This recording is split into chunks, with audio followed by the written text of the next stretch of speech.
In this video, we're going to be talking about outlets and the mechanics of throwing a good solid outlet to your breaking midfielder or to a defender in your zone in order to get the ball transitioning to the offensive end.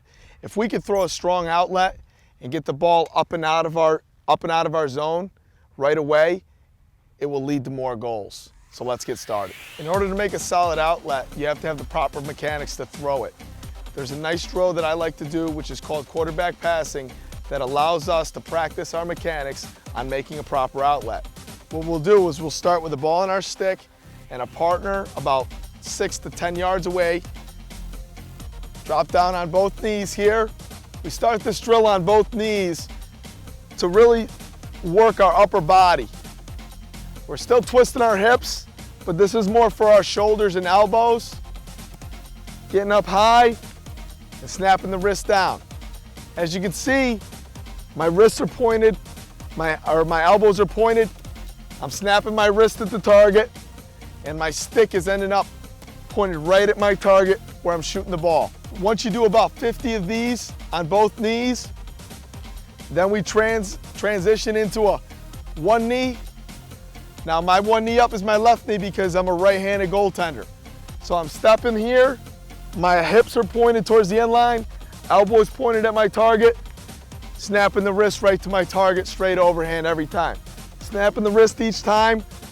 The head of my stick is going to be pointing where the ball was thrown. If the head of my stick isn't pointing where the ball was thrown, you may have to restring your stick or find some new mechanics. After about 50 of these, we're going to stand up. Your partner's going to move back about 15 yards. And now we're not going to step. We're just going to put everything together with our full upper torso, overhand making the pass right at the target. Now let's see what it looks like in a game type of situation. We're going to talk about two different kinds of outlets.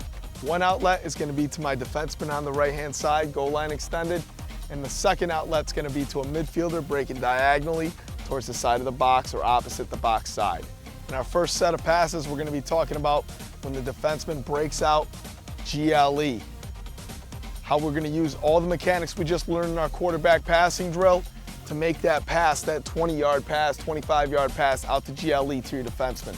So as I'm in the cage, I make the save, I yell break, here, 1, 2, my elbow's up, my left foot's forward, my hips are twisted, and I'm snapping my wrist, getting it over to my target, just like in our quarterback drill. Now in our next drill, our middies are going to be breaking diagonally up the field, and we're going to be utilizing the same mechanics to make an even further pass and hit our middies breaking upfield for a fast break. One thing to think about, we want to throw the ball where he's going to be, not where he is. And if we want to miss, and if we have to miss, we want to miss over his head, not short. If we miss short, the riding team will pick up that ball and be pushing it transition right back at us. So as I get the ball here, I'm in stance, save, shot, break. Leading the target, making a good hard pass right at his shoulder. That wraps up our video series on goaltending at IMG Lacrosse Academy. I hope that you find this information useful and it'll help you in your lacrosse career. Remember 3 things. Never stop learning, ask questions, and listen to your coaches. And I hope that this video made you a better goalie.